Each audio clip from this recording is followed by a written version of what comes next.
Little Miss Recap contains adult language. Little Miss Recap is intended for entertainment purposes only. Hi,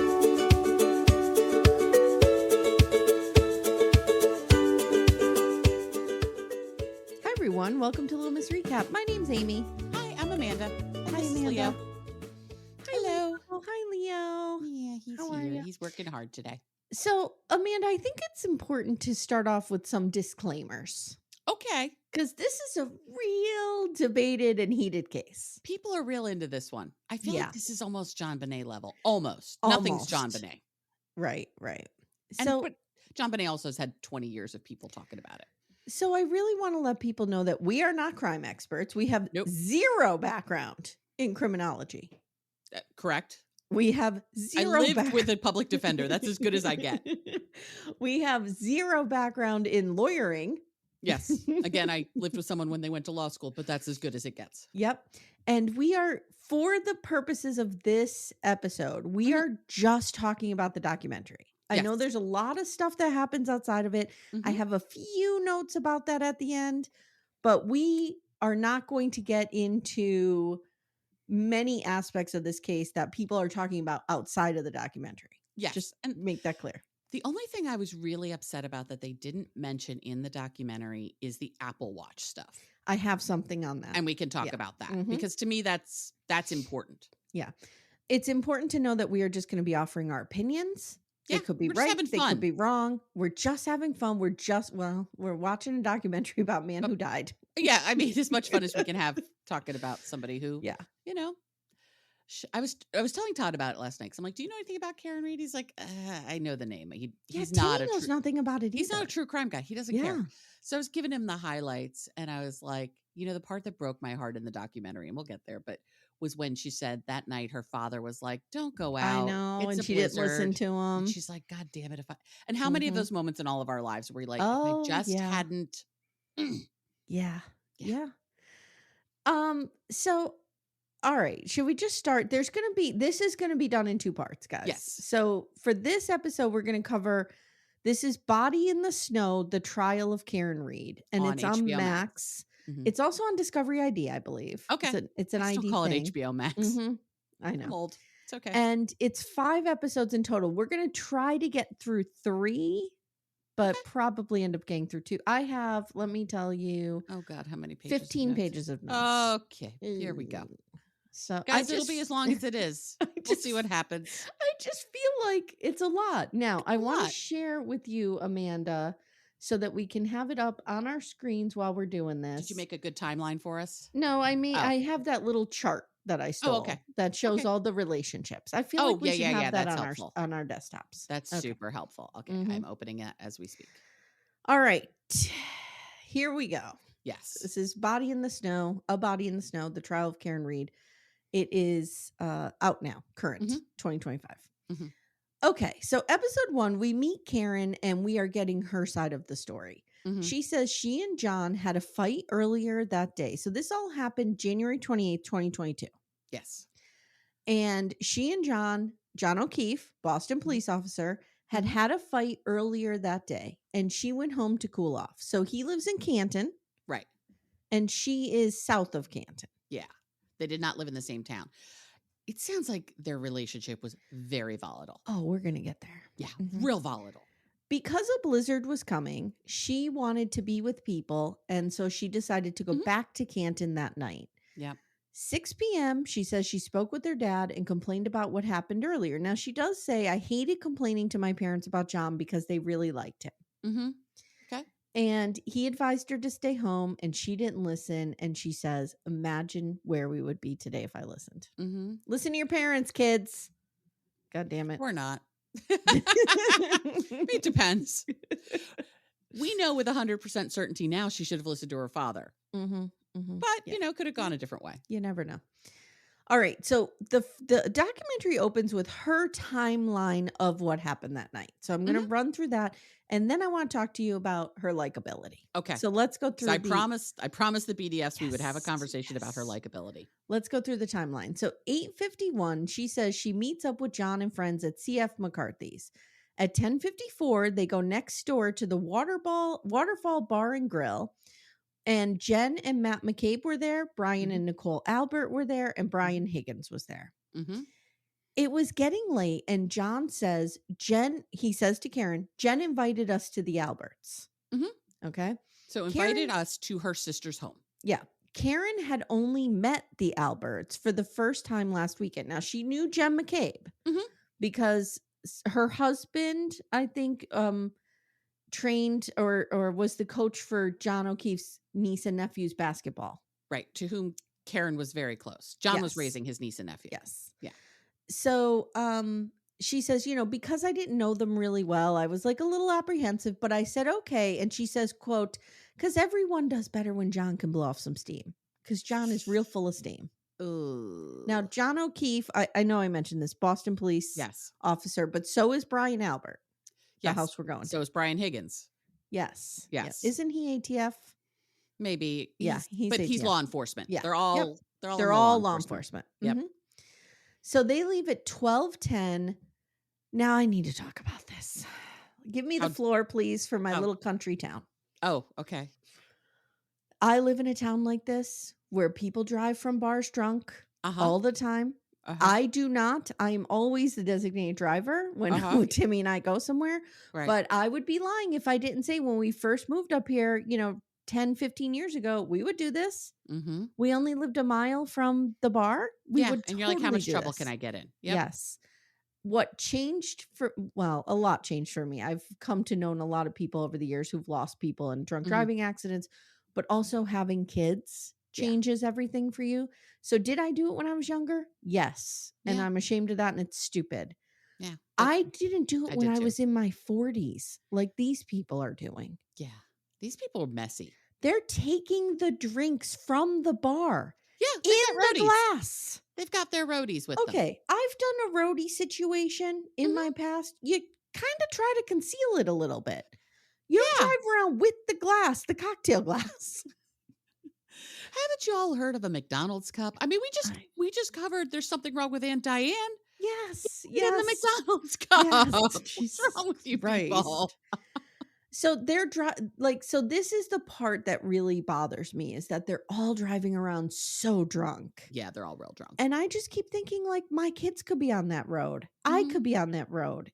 Our listeners could be on that road. Like, it's and they're cops, and they should fucking know better. They should. They're first responders. Do you know how many accidents they've probably responded to and have seen the damage of this? They all think they're above it, though. They all think they're above the law. Anyway, off my soapbox. Let me put it away. Leo could have been on the road. He gets in the car once a year. Yes, he could have been on the road. When he has to go to the vet. So they drive 2.5 miles to 34 Fairview Road, which I feel bad for the people who live at this place now. I do too. Because, wow. Similarly, did I feel bad for the people who live at John Bonet's house? Like, if you live at a famous address like this, I feel bad for you. Yeah.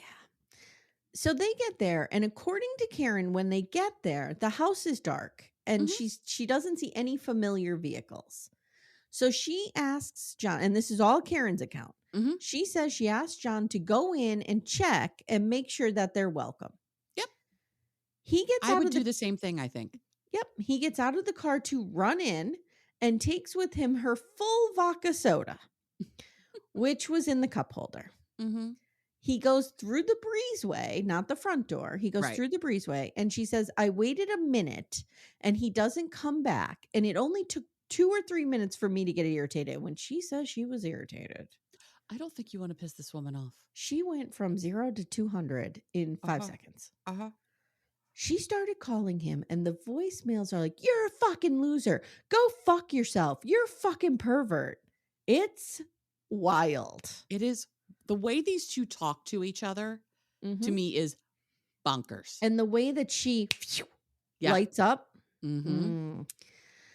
So 10 minutes go by. She claims he didn't come back. And so she left him there, and she went back to his house. Okay. Now we meet Jennifer Coffindaffer. Okay. I think I'm saying that right. It's quite a name. She's a special agent, FBI retired, and she says the wounds you are seeing are presenting as a motor vehicle accident. She hit him, and she left him to die in the snow. She's arrested. Karen is arrested 3 days later, and they arrest her, Amanda, like a fucking SWAT team. I know. It's awful. I know. I feel like we do this too much. We've seen this in other documentaries that people come rolling in like. Well, I'm gonna get political here for a second. Like Jodi Hildebrandt's the one I'm thinking about. They came. Well, she deserved it, but yeah.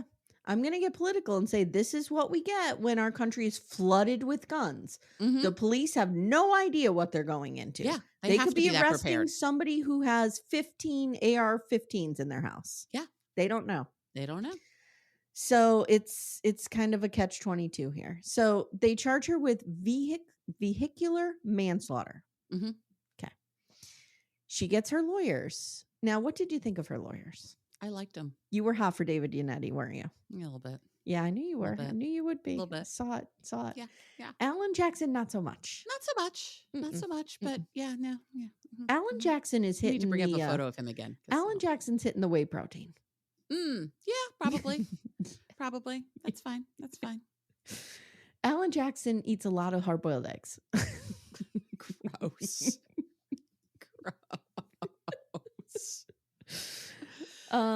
So she calls David Yannetti first because she knows him, and he says, this is going to be big. We need to get some more help here. So she calls her. So Karen was in finance, but she was also an adjunct instructor at, what school? Where was she? Started with the B, right? It wasn't Brandeis. No. Karen Reed College professor, Bentley University. Bentley. Her dad was a department chair there.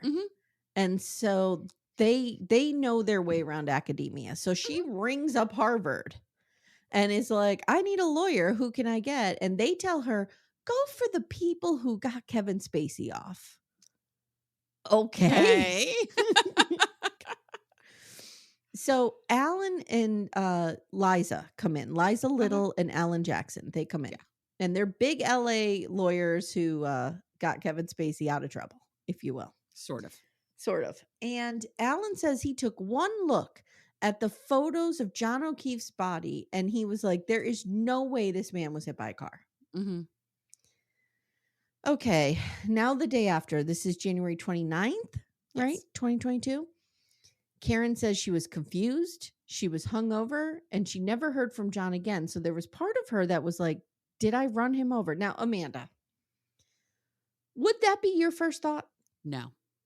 Something happened to give her that thought, is what I believe. Okay. And I will roll out my theory at the end of this documentary. Okay. It's very It is similar. an odd thought. It was an odd thought to me. It wouldn't occur to me. Yeah, it's just, I wouldn't be like, did I run him over? I would be like, where is he? Yeah. Why didn't he come home? Yeah. Particularly given their relationship, I think my first assumption would be, who's he banging? Yeah, she even says that she thought, was he trying to get to me and I didn't see him? Okay. Put a pin in that. She had the music blasting and the heater going, and she's like, could I have not heard him? Could I have hit him?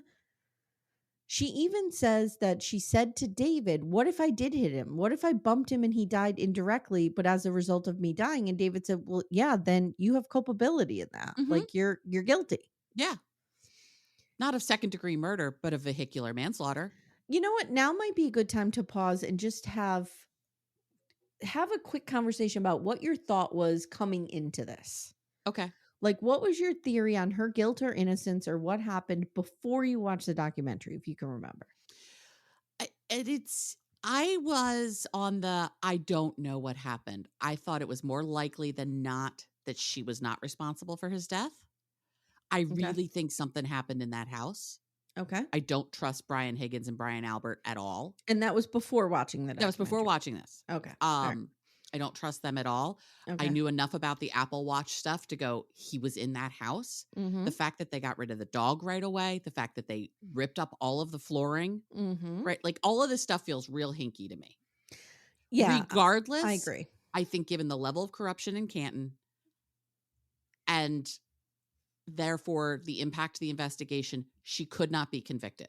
I agree with you 100%. That is exactly how I felt coming in. I listened a lot to Caught in My Web, Jody Weber, while this was all going on. And you had her on here. I had her on here. We talked about it. And I truly believed before I watched this documentary that he went into the house. He was in a fight. Mm-hmm. They placed him outside and they framed her. That was Mm-hmm. my thought process coming into this. Yeah. It's changed slightly. Okay. But that was my thought coming into this. Okay. So, all right. So she's running around like, oh my God, did I hit him? Now, here's, I think, where they made their mistake. The state. They overcharged her. Yes. They get a grand jury together and they indict her for second-degree murder, which implies intent. Intent, yeah. And that is upgraded from involuntary manslaughter. I really thought they probably could have made a case for involuntary manslaughter. I think so too. I think sometimes, I think something similar happened with your boyfriend. One may ask which boyfriend? Which one? Eric Menendez. Oh, okay. That they overcharge. Mm-hmm. They overcharged Casey Anthony too, I think. Yeah, I think so too. Yeah. So this was a huge jump, and this could be a life sentence. You know, she's in her 40s. This could be a life sentence. She is fighting for her life right now. Yep. And she says it multiple times in the documentary, and that's not hyperbole. She is fighting for her life. Murder with malice and forethought. And David Yannetti was floored. But he's like, you know, John O'Keefe's a Boston cop, and the blue wall went up, and Karen Reed is outside of that blue wall. Yeah. So let's talk about her likability. Okay. I can 100%, because at first I was like, why wouldn't they have her take the stand? I know now. Oh, I know now why too. Yeah. They couldn't put her on the stand. She is, and it is not lost on me that we are talking about a woman. Mm-hmm. And women are held to a certain standard in likability. Agreed. She is not likable. No. I'm just going to say it. She is not likable to me. No. I wouldn't want to be her friend. She's Nope. not the kind of person I'd want in my day-to-day life. Yep. I don't like people in my personal space who are erratic, who are so quick to anger. Like, that's not how I live my life. I live my life very drama-free and very calm. Yeah. By design. Yeah. She's not that person. But that doesn't have a fucking thing to do with anything. I felt that there were a lot of moments in this documentary. Or shouldn't have a thing to do with anything. I agree. I think there was a lot of many times in this documentary where I thought she was being very disrespectful to John O'Keefe's family. I agree. And that doesn't sit well with me. No. But that doesn't make her a murderer. No, it doesn't. And that's what the justice system is for. Right. Because you can take really shitty people who have not committed a crime and they hopefully can seek out some kind of justice. Agree. Does that always happen? No, absolutely not. OJ is a great case of this. His celebrity got him off. Absolutely. Yeah. OJ's guilty, guys, by the way. Yeah. Hot take. We think OJ did it. You know why? Because he wrote a book that said, if I did it, where he detailed everything he did. Okay. You know anyway. why? Because her blood was in his fucking shoes. Right. But anyway. He'd been beating the shit out of her for years. Yeah. But anyway. Yeah. Anyway. One of the things that I think about a lot in the legal system is the need, the requirement to remove emotion from it and to remove how you feel about the people from it, because that shouldn't matter. Yeah. God forbid something happened to me. Right. My mother would want to murder that person. I can tell you with 100% certainty. Yes. My mother would want to murder that person. My mother's also very against the death penalty. There's a reason she doesn't make that decision. Right. There's a reason we go through a justice system that's supposed to be impartial, that's supposed to be removed from emotion. Victim impact statements happen, and I think they're important. Me too. But the fact that we like or don't like Karen doesn't matter. But because she's a woman and she's unlikable, it does matter. It has, I think, very much clouded people's thoughts on the case, thoughts on her. I got to tell you, doesn't sound like John O'Keefe was a real good guy either. We saw this in the Menendez trial. The jury was split. All men felt one way, all women felt another way. Yep. And so, I mean, jurors are people. Yeah.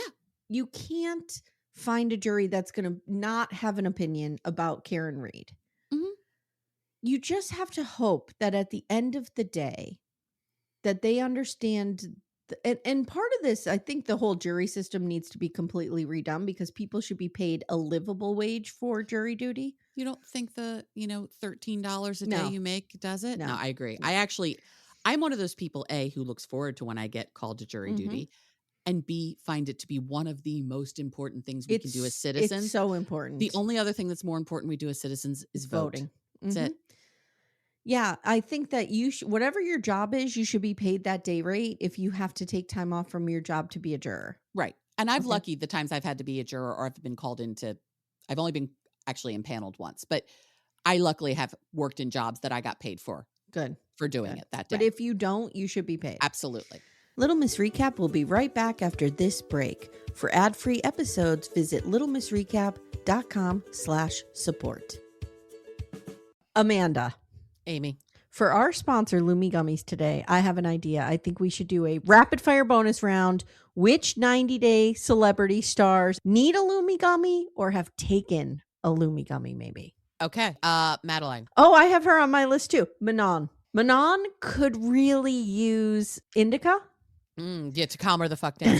Calm down a little bit. I think Jenny could use a sativa to maybe up the energy a little bit because there's none there.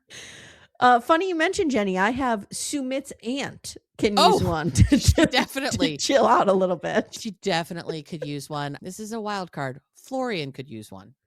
I don't know what variety. Yeah, but maybe I feel he like needs a hybrid. I feel like Florian on a gummy would be good. Yeah. I also have Dylan's mom from Dylan and Patia. Yeah. And I have Luke's dad of Luke and Madeline. Yeah. Yes. Yeah. And we can use Lumi Gummies as well. Yes. All the time. Consistent, mellow, and super delicious, Lumi Gummies are specifically designed to make you feel good, not stoned. Whether you're looking for an end-of-the-day de-stressor, a midday mood boost, or help getting the best sleep ever, Lumi Gummies has a strain that's right for you. So, Amanda, our flavor that we like a lot in this home is the sour strawberry cookie hybrid. Ooh, is it particularly sour? It's not super sour because I don't like sour things. Yeah, I don't either. But I just find that it's the perfect blend of up and down. It's right in the middle. Nice. But you feel good. I really like it. I'm a hybrid girly myself, and I'm going to go with the watermelon sorbet because I do enjoy watermelon, and it's just a nice, cool, chill evening of watching TV. You know what I need to do? I need to take one before Sister Wives comes out. Before I meet my arch nemesis in the ring. Yes. I think it would help you a great deal. I think it would help Cody Brown a great deal. Oh, absolutely. Absolutely. Yeah. Guys, Lumi Gummies are available nationwide. Go to lumigummies.com. That's LUMI gummies.com. Use code Little Miss Recap for 30% off your order. That is Lumi Gummies, LUMI gummies.com. Code Little Miss Recap. Lumis.com. Code Little Miss Recap. It's 30%. And the link is in the show notes if you guys need it. So what we hope is that, there's some kind of oversight or some kind of voice on the jury that is like, that kind of weeds that stuff out. But I mean, we're human and, you're going to have this kind of stuff. I don't know. It's hard, but at the end of the day, she's not likable. Doesn't make her a murderer. No, she's not likable. What everybody on the jury needed to do was look at the facts of the case. Not the faces she made while she was sitting there, not anything.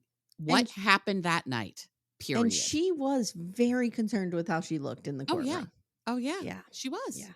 And I don't blame her. I would be too. Yeah, because as women, we have to think about these things. You don't want to wear a blazer and look too strong. But you don't want to wear a shirt that might be low cut because then you look too like a floozy. We saw this with, it was Jodi Arias. Yeah. They nerded her up for court. Yeah. So that, she would look really responsible. A hot bombshell. Yeah. Yeah. So she's arrested in her boxer shorts and Proctor. Okay. So she's arrested. She's wearing boxer shorts. I felt bad for her. And she has a little cardigan on over it that she clearly just threw on because she saw the police coming. Right. She's like, I don't have underwear on. She's like, can I go in and get my shoes? Can I do this? And they're like, no, you're coming with us. Slippers. I've answered the door in almost that exact same outfit. Yep. So they arrest her. And as Michael Proctor, Trooper Michael Proctor, you know that name if you know this case. Yeah. As they're walking away, he goes, see how fucking crazy she is? She just cares about what she looks like on TV. No, I think she actually doesn't want her, meow shown on television. Wow. Thank you for adapting my new language. Yes. Yeah, I she think didn't that's want her cute. meow out. Right. Leo, can you do a meow for us? Meow. So David Yannetti, so the defense is like, okay, they're getting ready to battle this, right? Mhm. And he gets an anonymous call from someone that's like, you need to look into the house. You need to look at the occupants of the house at 34 Fairview. Mhm. This is not as clean cut as you think it Mm-mm. is. Yeah. Okay. So this happened early on in the case, and it helped the defense find a direction to go in. Now, since Brian Albert was a Boston sergeant and Brian Higgins was ATF, he was a Mhm. federal ATF agent who had a office in the Canton Police Department. Right. Not He was, uncommon, nothing weird there. yep, Karen's defense had a very hard time getting cell phone data because the blue wall was up. Mhm. No, not yet. Sorry. They get a cell expert real quick. And when they extract Jennifer McCabe's iPhone, she searched "has long to die in the cold" at 2:27 a.m. and then it was deleted. Now, Mhm. is my worst fear that my grammatical error will follow me on national television? Yeah. If I were Jen McCabe, would I be like, Jesus Christ, I meant to type how? Right. But you know what? She was drunk out of her mind too. Yeah. Yeah.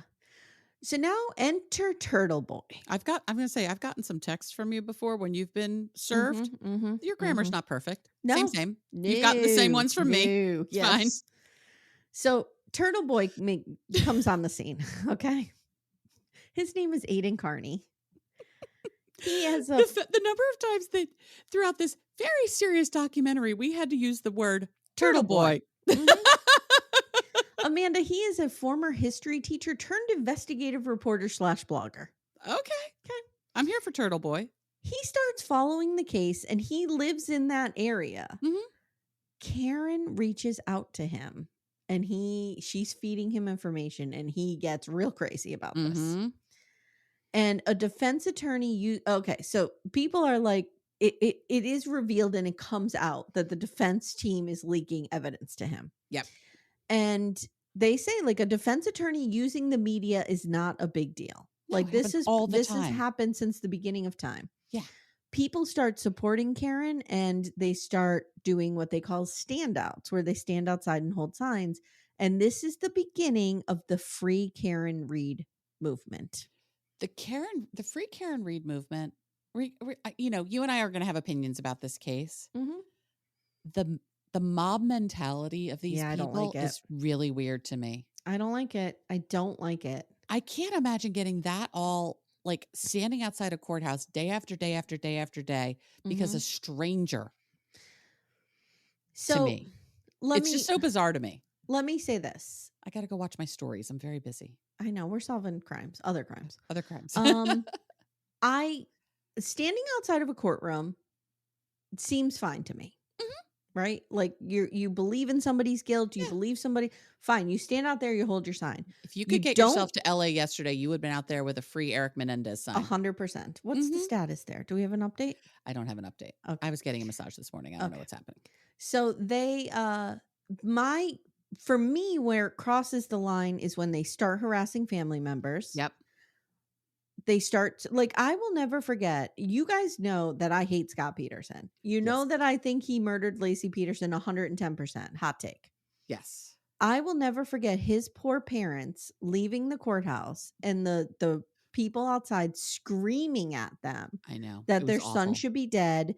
They should be ashamed of themselves for raising him. It's awful. The families don't deserve that. The families did nothing wrong. That's where it crosses a line for me. I don't like it. I agree. You can be in support of anyone you want. But anyway, the brothers Eric and Lyle Menendez long-awaited resentencing hearing stalled over state's risk assessment report. Oh, Jesus Christ. Okay. All right. So the community is split now. Friends and family not talking over this case. Like, it's intense in this small town. And I was listening to Jody Weber because I went back and listened to like a few of her episodes before we did this just to kind of, and she had this whole episode where she talked about like the community's feelings, and she didn't just make this up. She was like, she watched the trial every day and It's her whole life right now. Yeah. People like the community's feelings about this family, the Albert family and the McCabe family, they have been bullying this town for many, many decades. Like Mhm. they have the power and they wield it, which Yeah. is disgusting. Yeah. So like I could understand why the community is so Divided. over this. And I I'm was talking to Rebecca Sebastian from Criminality, and we were doing Long Island Serial Killer, which will be out next week. And I said to her, Karen Reed has become a symbol Yeah. for the people against these good old boy networks. Yes, I agree. People are fucking sick of this shit. And I live in an area where this is definitely a thing. Absolutely. And then the fact that then she's then so unlikable. Yeah. Just makes it that much harder. I mean, I heard some story about how like these families were impacting like little league teams. Yes. And yeah, like that's what Jody was talking about. Yeah, who got to be on little league teams Yep. and who didn't. And Yep. it's like, Jesus Christ. Like, yeah. what the fuck? Yeah. Like, let little kids be little kids. I know. It's weird. It's bad. It's bad. Yeah. So the FBI is saying that Turtle Boy is tainting the jury pool. And he admits that's what he's trying to do. Yeah. See, this is where I have a problem. Yeah, exactly. Like, Stay if you out of want it, to dude. report about something, like, take a Jody Weber. She's not trying to influence a jury pool. She's just reporting on what's happening and explaining it from a legal perspective. Yep. This is, I was just having this talk with my girls this morning. Like, we were talking about a situation in their lives. I won't get into it. But I said, my approach in situations is often do no harm. Like, I might have an opinion about something, but I'm not going to do something that's going to cause an issue. Agreed. Just do no harm. Just have your opinions, but don't put your thumb on the scale. Agreed. Yeah. So the crowd is wild. They're booing John's family. Alan Jackson says, people don't understand that in this town, citizens are pissed off because they've been dealing with this for decades and they're sick of it. And everyone is connected to everyone, and that's a problem. Yeah. The judge, before the trial, creates a bumper zone where a buffer zone. Bumper zone. I was like, what's a bumper zone? Are we going to play bumper cars? Okay. Bumper Highway to the bumper zone. All right. So they can't wear shirts. They can't they can wear shirts, but they can't wear shirts that say things. So what is going down in this buffer zone? The judge decided we're going to hold the trial at hedonism. Everyone needs to be naked. No one can have signs. It'll be fine. No. Okay. No one can have things saying how they feel about the case on their t-shirts. Right. So they try to find ways around it. One of the ways around it is Karen has said, wear pink to support me. So everybody's wearing pink. Okay. Sure, whatever. And Karen's like, I can't do Southern for her. She would be Boston. I can't do it. Her Boston accent is bonkers. Yeah. She's somebody who says like smart. Smart. Oh, yeah. She sounds like she could have walked right out of Good Will Hunting. 100%. But she says, I don't even like pink. I don't even give a shit. I just picked a color. Yeah. Okay. So I wrote here, how they ever managed to get a fucking jury is beyond me. I know. Well, this is wild. They're trying to do the second one now, and They're doing it now. Weeks to come up with a jury. They have it done, though. It's done. Yesterday, I believe it was fully impaneled. So, okay, I have a question that's of utter importance. Oh, okay. You know that I get sleep anxiety. Yes. This is a new thing that has happened to me as I'm nearing menopause. I don't know how for so many years I got up and taught an 8 o'clock class because now I would be so nervous I had to teach an 8 o'clock class. I would not be able to sleep. Right. So how do these lawyers get up at like 6 o'clock in the morning and go into this courtroom knowing the weight of their job and what they have to do is beyond me. I would be like drugging myself with 10 melatonin. Right. And then I'd have the melatonin hangover. It's what you do for a living. I guess. Like a surgeon. Think about it. Yeah. Surgeons do the same thing. Like I've talked about it before when I had my thyroid surgery and I'm like panicked about the whole thing. And I'm watching all these people mill around outside talking about the Eagles game and what they did over the weekend. Yep. And I say to my dad, I'm like, this is just Monday morning for them, isn't it? He's like, yeah, nothing extraordinary is happening for them. Something extraordinary is happening for you, but for them, Okay. it's Monday morning. It's the same thing with attorneys like this. Now, It's a good point. there are bigger cases than others, and you get more anxious about other cases than not. Yeah. And I'm sure these guys were anxious going in there, but it's what they do for a living. Yeah, I agree. So Karen makes a really good point at the end of episode 1. She says, finding justice for John is finding who killed him. Mm-hmm. Like finding out what happened. Right. It's not just, I'm not just trying to get myself off here. I'm trying to find justice for John. Right. Right. And she says, convicting me is not justice for John. That's what she says. And all of his friends. And I have empathy for his friends who were interviewed in this. I do. They lost their friend. I do too. I get it. Someone murders you. I'm going to be up there going, whoever they think it is, I'm going to be like, we need to put them in jail because they murdered my friend. It's Timmy. I get it. It's Timmy. It's Timmy. It's always Timmy. Or it's my always kids. The husband. Or my kids. Well, it could be your kids at any moment. But what I really want is for the right person to be held accountable. Because that's justice. That's justice. Yeah. So, and the right person being held accountable could be Karen Reed. I agree. So episode 2 starts. We understand the judge is going to be Judge Canoni is her name. Adam Lally is the lead prosecutor, and his opening statement is boring. And I would just like to give a moment to appreciate the power of rhetoric. Yes, and those of us who teach it. And it's real important to have a persuasive argument. Really fucking important. And this guy does not have a persuasive argument, but you know who does? David Yannetti. That's right. Mm-hmm. Yeah, Charlie would talk about this a lot as he would get ready for opening and closing. I could write the shit out of this, Amanda. Yeah. Mm-hmm. Can we go back real quick to the judge's name? Canoni? Is it Canoni? Can you imagine going through elementary school with a name like Canoni? Anytime I hear a bad last name, as a lipneck who got tortured in elementary school. And I was Baris, and I was tortured because I had big boobs, so I would be called breast Baris, that whole thing. I was fat, so I was lip snack, pick a snack. Okay. Yep. Yeah, there you go. It's terrible. Yeah. I always kids are awesome in the 80s. Kids are great. In the 80s? How about in the 2025s? They're not any better. Yeah. So David Yannetti's opening statement is like, this woman was framed by this corrupt group of people. Like, it's very strong and forceful. Oh, yeah.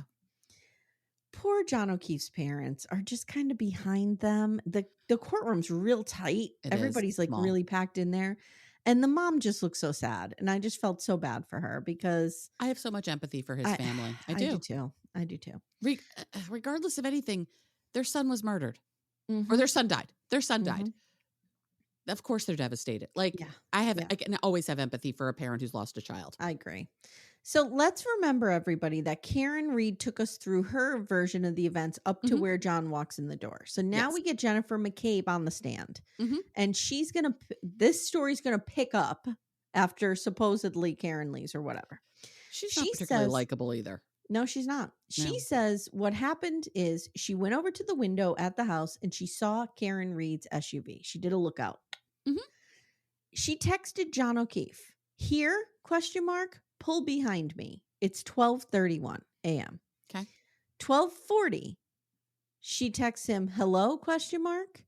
She cannot be certain whether they were still out front. Now, listening to Jody, this is something we didn't see in the trial, or we didn't see in this documentary, but Karen Reed's phone connects to John O'Keefe's Wi-Fi at 12:36 a.m. So she was home. So we know she is home. Yeah.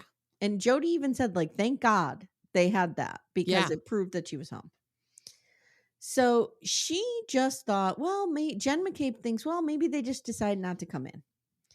Now, 1:45 a.m., Jen McCabe says she leaves to go home. It's a blizzard, I wrote, and these fucking idiots are driving around drunk.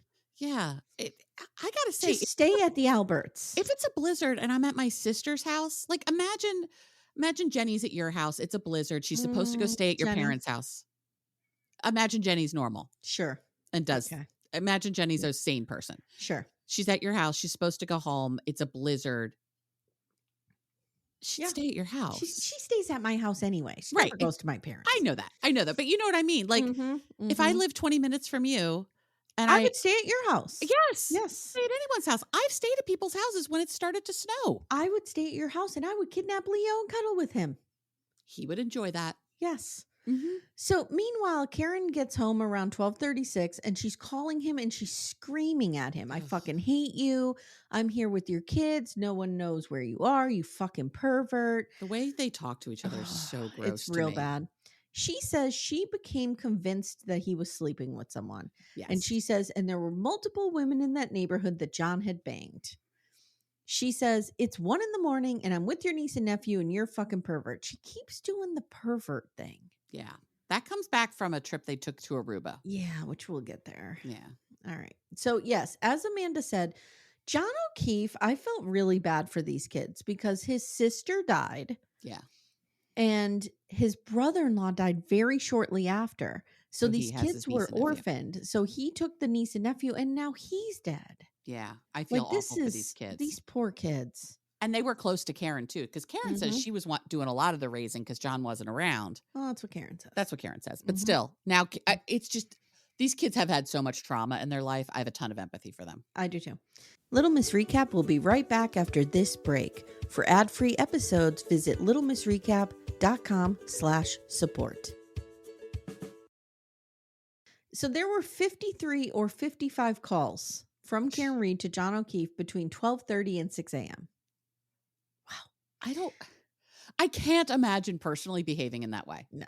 I can't. Karen says she fell asleep on John's couch and then she slept from 1:30 to 4:30. And I've been here where you kind of wake up and you know you haven't slept. She's 100% not sober. No, when she wakes up. They measured out, she had like 10 drinks. She is a small woman. Jesus Christ. And some of those drinks were like shots, like it was doubles and stuff. Yeah. She was drunk. She was, I mean, she woke up drunk. Yep. She realizes he's not home. She calls him. And then she starts calling their friends. So she calls Jen McCabe at 4:53. Jen McCabe testifies that Karen was screaming and that she told her they had a fight and she left him at the waterfall. And Jen says, Karen, I saw you outside of my sister's. And Karen didn't remember going there. And Jen says, Karen started yelling, could I have hit him? Did I hit him? And then she tells Jen she has a cracked taillight. This is all very convenient. This is very convenient. Yeah. Yeah. Jen's story is just, could not be better lined up to convict this woman. Karen just knows something is wrong and she makes a ton of calls, but as they point out later, she never calls 911 or as New Yorkers say 911. Right. She never calls 911. Right. Yeah. But that's kind of weird. It is weird, but at the same time, she's calling people who are related to cops, etc. I don't know. So, I mean, if I had a friend who's a cop and something happened to somebody, would I call 911 or would I call my friend? I'd probably call my friend. Yeah, I guess. But if those people didn't know where he was, I would maybe call. Yeah, then I might call 911. Or I would call hospitals. Like something. No, you know who I would call? I would call the Alberts. Yeah. Because that's where he was last seen. Yeah. After he walked into your house, what happened? Yes. And I get it. She doesn't know them. So call Jen McCabe and say, can you call the Alberts? Right. And we don't know if she did say that. Right. Because we can't trust Jen McCabe. Can you three-way dial in your sister here? Yeah, exactly. So Jen says, you're hysterical. Come pick me up and I'll go look for John with you. So Karen goes over there and she picks her up. At the same time, she's also calling Carrie Roberts, a mutual friend. So Carrie testifies, Karen called me at 5 a.m. She hung up on me the first time. Then she called me again and she says, I'm afraid John is dead. I'm afraid he may have been hit by a plow. Yeah. Wow. Okay. And I remember talking, when we talked about this with Ace and Caitlin, like almost a year ago, I remember having to explain to them, like, plows could very easily hit somebody in the middle of the night. Absolutely, 100%. Yes. Yeah. So Karen tells her, I'm pulling into Jen McCabe's. Can you just come over here and we'll Scooby-Doo gang this shit and we'll just go in one car, whatever. But Carrie is weirdly insistent, Carrie and Jen McCabe, that they go back to John's. And Karen's like, I remember thinking that was really weird because I just left there and he's not there. Right. But they were like, you're hysterical and we need to see if maybe he came in and passed out somewhere and you didn't see him. But she would have seen he didn't have his car. I feel like they were buying time. I think they were buying time too.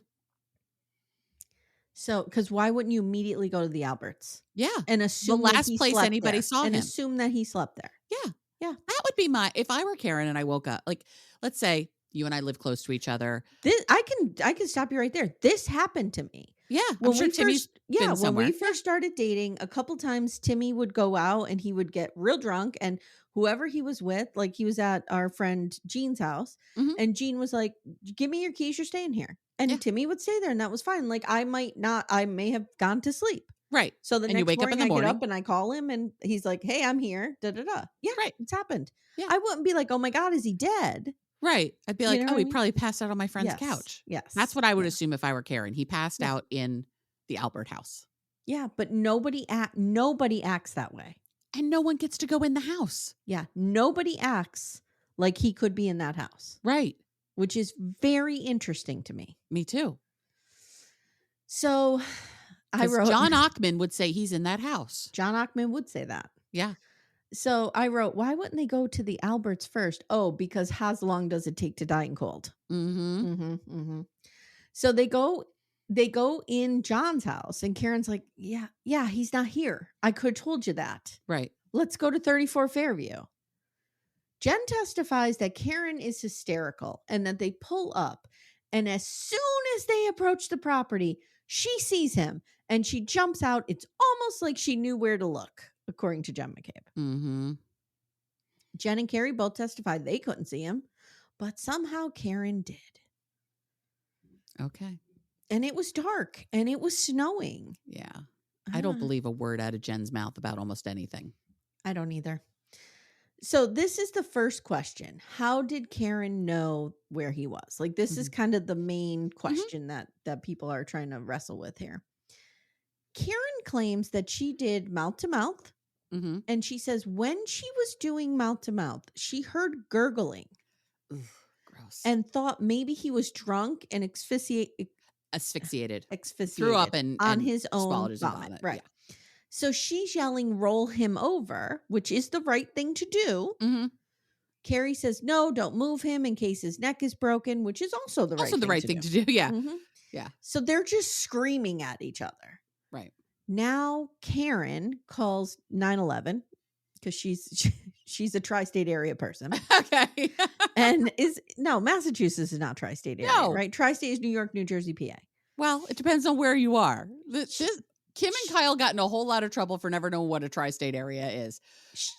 She's a New Englander, so she says 9/11.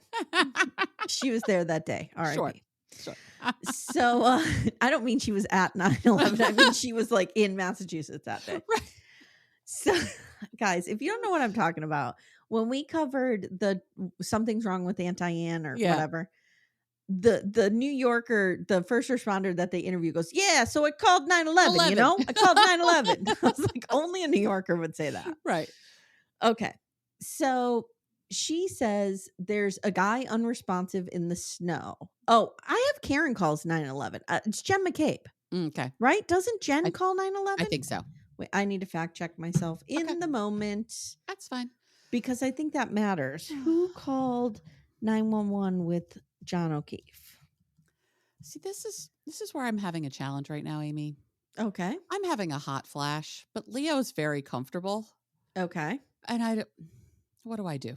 Do I suffer through and have him make me even warmer? He's so cute. Okay, it was Jen McCabe who called. Okay. What I found weird about this is she goes, there's a guy unresponsive in the snow. Right. Not John O'Keefe, not my friend. Right. A guy. Yeah, I thought it was weird. She sounded totally calm. Yeah. And I also felt like I wrote, a guy? Don't you mean your friend? Don't you mean John O'Keefe? Don't you mean even an officer? Right. I don't know. Like, if I'm calling 911, and there's a cop down, I'm going to say there is an officer hurt. Yes. Because they'll get there quicker and they'll bring the A-team. They'll prioritize that one big time. Yeah. No, the only time I would use a guy in that situation is if it was a total stranger that I came upon. Right. And I knew nothing of what happened. There's a guy who, got hit by a car on the side of the road. My dad once stumbled upon a dead body and had to call 911 and say, there is a guy dead on the street. Oh. So that would be a case where you would have to do that. Yeah, the paper boy ran up to my dad. He was getting in his car in the morning for work. Paper boy runs up, Mister, I think there's a dead guy down here. And they went down and the guy was dead. Oh my God. Yeah. Ugh, that's terrible. So the responding officer calls it in. This is really interesting because he says, we have a Boston police officer who was just found in the snow. He has some trauma to his head. I'm not sure if he was in a fight or whatever. Mm-hmm. That was interesting. Yeah, not that he got hit by a car. Right. These guys are seasoned first responders. Like they know what they're coming up against. They know what it looks like if somebody's gotten hit by a car versus if someone's been in a fight. Mm-hmm.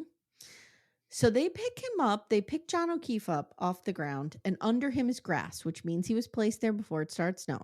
Mm-hmm. And his phone is under him. Mm-hmm. Jen says Karen started yelling, I hit him, I hit him, I hit him. Tommy Nuttall, which, wow, imagine going through school with that name. Nuttall. Yeah. There's a lot of names here that I'm like, ooh, these poor kids in elementary school. Not good. He's an EMT, and he says, as I was ventilating, I asked what happened, and she said, I hit him. Numerous accounts of her saying this by men and women who responded to the scene. I hit him, I hit him, I hit him. She says she was so drunk that night that she was saying, did I hit him? Could I have hit him? She had 9 drinks before they left the waterfall. She argues that point. She claims some of them were doubles. Yeah. She had too many fucking drinks, period. To be driving around. Yeah. We see a lot of footage of her from the dash cams when they pull up, and we do see her running around screaming. Yeah. And she's screaming a ton of shit, but she is not yelling, I hit him. Nope. The defense, Alan Jackson, picks this apart. Yes. Because they have video. Yeah. And he's like, we never hear her say it on the video. And then he gets people to admit on the stand that they can't remember hearing it. See, it was kind of like a narrative that emerged. I think someone said, oh, I heard her say, I hit him. So now everyone's saying I hit him. If anything, I can believe she could say, oh my God, did I hit him? If anything. I don't understand why that would even become a possibility. I agree. But that's where I struggle with this case. Yeah. Like right away. Just the idea that she would think she hit him and she was the one who brought it up first is interesting to me. It is interesting. She also may or may not remember even going to the house. Like she was fucking trashed. Another interesting part of this is that nobody in their reports from that night wrote that she said, I hit him. Mm-hmm. And they bring up a good point later. They're like, if she's there confessing to this crime, wouldn't somebody have written that down and put her in handcuffs? Yeah, why wouldn't you cuff her right that moment? Yeah, it's interesting. Or at least bring her into the station for questioning. Yeah. So Karen calls her dad and she's threatening to harm herself. So her dad calls another officer that's there. And he calls the station. They call the officer and they're like, we need to section her. Let's section her, which means they're putting her on a mental health hold at the hospital. Mm-hmm. Which is the right thing to do. Yep. Her father comes a few hours later. The medical people tell her dad that John is dead and he has to go in and tell her. And he says she just collapsed in his arms. Her brother says, Karen quickly asked, what's the plan? And I thought this was really beautiful, the way that her brother described her, because he goes, Karen doesn't get lost in the loss. She finds a way out of it. Yeah. I thought that was really, like, it spoke to her strength. And her resiliency. Yeah. Yeah. Yep. I thought that was so really many people get lost in the lost. The loss. Yeah. Including me. Yeah. Yeah. I'm lost in the loss that hasn't even happened yet. That's why you need me. I'm just sitting over here future suffering. You are future suffering. Actually, yes. I probably would. I bet someone could describe me similarly. Like I figure out the way out. Yeah. I may have a moment of wallowing, but then I'm like, okay, what are we doing about it? Yesterday, we got the email for the tickets for graduation. Oh, shit. Okay. Guys, if you would have told me like, your kids are going to be graduating in 2 months, I'd be like, no, my kids are 8. What are you talking about? Like, I don't even know. I said to Timmy last night, they are graduating high school in less than 2 months. Where did the time go? Mm-hmm. Timmy doesn't see it that way. No, he's like, oh, I know where the time went. Look at all this gray hair. Look between the two of us. Yeah. We have a lot of gray hair. We've really aged. How many cars have we had to replace for these girls? Let's talk about it. So now Karen gets out of the hold. Her dad comes and gets her, and they go to see the kids. She wanted to see the kids. Mm-hmm. John, again, would she go there if she knew she hit him? No, I don't think so. I don't think so. She says she asked John's brother, what happened? What did John look like? What do you think happened? And John's brother said, quote, he looks like he went 12 rounds with Tyson. Current references only, brother. We see you. I see you. You're like a man you. of a certain age. Yeah. And mom says, it looks like he got hit by a car. And Karen realizes in that moment that she is a suspect and she needs to GTFO. Get the fuck out of there. Yeah. Okay. So episode 3 gets into the physical evidence. Episode 4 gets into the I think we need a break. Okay. It's a good good place to break. It's a good place to break. In our part 2, which I'll drop right after this. Electric Boogaloo. Yes. We will have episodes 3, 4, and 5, and then talk about our theories at the end. So that might be another 2-hour episode. We'll see what happens. This one's almost an hour, and then we'll have like a 10-hour episode. So whatever. Yeah, we're getting through it, guys. We were going to record this yesterday morning, guys, but Amy's like, you have to go to work, and I'm off today for Good Friday, so we have all afternoon. Yeah. So, guys, I appreciate your support. If you want to hear your episodes ad-free, please go to, I have a new website. Oh. littlemissrecap.com/support. Oh, Just go there, and that will take you to the places that you could support us. Nice. And we would really appreciate that. We sure would. On your $8 tier, you get all sorts of stuff. Everything's ad-free. But you also get Sister Wives. You're getting Gypsy Rose. You get Sister murder Wives stuff, crime stuff. Sister Wives is back. We do our full coverage on Patreon and Supercast and Apple subscriptions. And then we'll have a free preview out later in the week. But also leave us a 5-star review. That would be great. Or text this podcast to someone else who's a Karen Reed head. Yeah. If you're like, want to hear these two idiots talking about Karen Reed, send it over. We appreciate it. And finally, jump in our Facebook group, Backdoor Friends. It's a wild time in there. It's wonderful. We talk about menopause, Match Factory, and anything else that's happening. And murder. Menopause, Match Factory, murder. It's the 3 M's. This is a good time to talk about. I'll talk about the opening of next episode as well. But we have a poll that I did in our group. I did a very informal poll, and I just asked people, hey guys, can you weigh in on where you are in this case? So the options are John O'Keefe was hit by Karen Reed accidentally, 13%. Okay. How many people responded? Hold on. 489 people. Okay, I was going to say last night before I went to bed, it was over 100. Yeah. So 13% believe he was hit by Karen Reed accidentally. Okay. 2% believe he was hit by Karen Reed purposely. Okay. 68% believe he was killed in the Albert home and placed outside. 10% believe something else happened, but Karen Reed had nothing to do with it. And 7% believe they know nothing about this. And they honestly don't know. Okay. So there we are. Cool. All right, guys. Thank you for listening, and stay tuned for part 2. Amanda, thank you. Amy, thank you. And we'll see you guys later. Take care, everyone. Bye. Bye. Thank you so much for listening to Little Miss Recap. If you'd like to support the show, the best way you can do that is to join our Twin Flame universe, which is our Patreon, Supercast, and Apple subscription feeds. The links for those are in the show notes.